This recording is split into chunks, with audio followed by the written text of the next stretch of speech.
তো একজন রিকোয়েস্ট করলাম মাকে নিয়ে একটা গান শোনাইতে। তো এখন আমি আমার মা এবং সকলের মাকে উদ্দেশ্য কইরা একটা ছোট্ট গান বানাইছি, তো এটাই এখন তোমাদের শোনাবো। আর মাকে নিয়ে গান গাইতেছি, সবাই গানটা শেয়ার করে দিবা।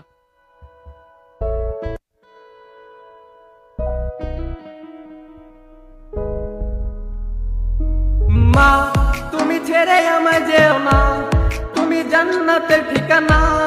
যারা মাকে কষ্ট দাও জান্নাত পাবে না। তুমি ছেড়ে আমায় যেও না, তুমি জান্নাতের ঠিকানা। যারা মাকে কষ্ট দাও জান্নাত পাবে না। ওগো মা, তুমি